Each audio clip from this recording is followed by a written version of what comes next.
Сөйләшәбез biz bugün гаеп турында. Гаеп итүчеләр һәм гаепләүчеләр турында.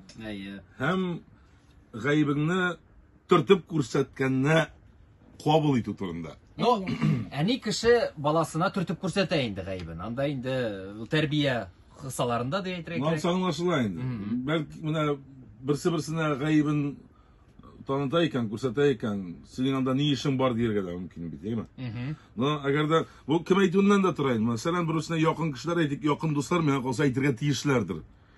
Тик менә синдә гаеп дип әйтмичә, аны башка төрле дә әйтеп була. Инде карагы брат, менә бу эшне менә булайрак эшләсәң, бик дөрес булмады бит әле бу дип уртага салып сөйләшү, фикерләшү. Хәтта менә син гаепле дип андый формада кирәк түгелдер әлбәттә. Хатын әйтә инде иренә.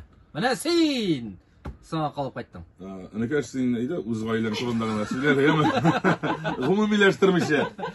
Гомумиләштермичә әйтәм. Дуслар, языгыз әле. Әгәр сез менә шундый хәлдә калган булсагыз, яисә сезне гаепсездән гаепле ясаган булсалар, сез ничек моңа җавап кайтардыгыз һәм гомумән үзегезне ничек хис иттегез?